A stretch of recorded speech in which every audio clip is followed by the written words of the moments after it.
Bos días a todos. Eu hoxe estou aquí en Redondela. Bueno, despois de conseguir aparcar, que non é broma, costoume casi media hora. Pois estou aquí para presentar o noso partido e basicamente para presentar o candidato ao Concello de Redondela e para que os cidadáns de Redondela sepan cal vai a ser o novo alcalde, non? E polo tanto eu séntome moi ledo e desde logo eu como vigués e como vencellado desde sempre a Redondela, os seus vínculos que ten claramente coa cidade de Vigo, pois aún máis, non? Eu os quería dicir que unha cousa que moitos habitantes de Redondela creo que ao día de hoxe aún non saben, non? Porque os últimos datos que deron os partidos para o tema das eleccións municipais marcan que en Redondela pasou xa dos 30.000 habitantes, non? Concretamente 30.029 e corresponde, como é proporcional, 21 concelleiros. Eu creo que a pregunta que hai que facerse é se a resposta de avance deste concello en habitantes correspóndese co avance real das necesidades dos redondeláns. Eu creo que aquí é importantísimo ter ideas novas, vir con proxectos diferentes. Nós creemos, por outro lado, que os concellos teñen que ser o centro da vida cidadana. Agora é o tempo dos galegos que teñen que responder a esta terra. En esa resposta en a que está comprometida a terra galega, os seus homes e as súas mulleres. Moitas gracias e paso a palabra a José Luis Vilas. Bueno, buenos días a todos.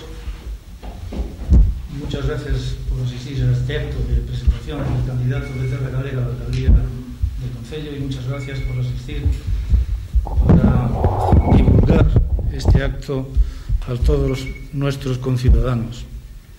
Como muy bien han dicho nuestro presidente nacional, Terra Galega es un partido nacionalista, progresista y moderado, que velará por la renovación y modernización de Galicia y, consecuentemente, del Concello de Redondela. En una palabra, desde Terra Galega apostamos por un nacionalismo productivo que se mueva siempre dentro del marco del Estado español, sin ánimos separatistas, pero dispuestos a defender y reclamar desde ese sentimiento nacionalista todo aquello que a Galicia le corresponda por derecho.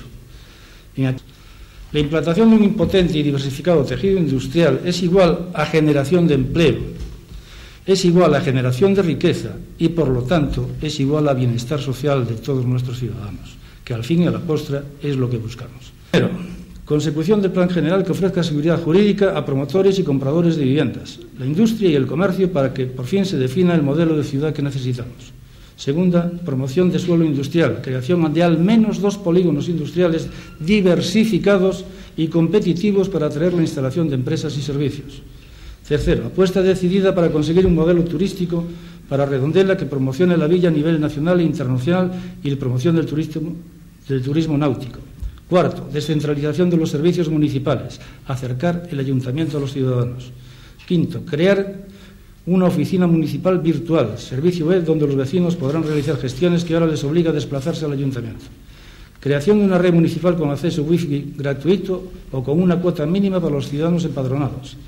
Creación de una red de transporte entre las parroquias y el centro urbano. Actualización y modernización de las dotaciones municipales. Creación de áreas de aparcamiento gratuitos en las zonas más concurridas de Redondela y Chapela. Medidas para impulsar el comercio local a través de acuerdos con la Asociación de Comerciantes. Ayudas al crecimiento demográfico. Se determinará una cantidad económica de los niños nacidos en el municipio. Creación de nuevos centros de atención a la tercera edad y guarderías infantiles. Nuevas infraestructuras deportivas, pistas externas cubiertas o semicubiertas para la práctica de deporte para todos los ciudadanos. Construcción de una piscina climatizada en Chapela que carece de ella. Conversión de la vía del tren en desuso entre Chapela y Teix en un sendero verde para uso ciudadano al servicio de la parroquia. Mantenimiento intensivo de la limpieza de playas, cauces, ríos y pistas forestales. Recuperación y mantenimiento de arenales en las playas. Creación de una red de caminos y rutas de senderismo practicables a pie o en bicicleta. Nueva política cultural más participativa, dinámica y abiertas a nuevas propuestas. Creación de una red de centros en todas las parroquias para canalizar las inquietudes de los jóvenes. Habrá más, pero para ello tenemos que meternos a trabajar el día que nos toque gobernar. Pues ahora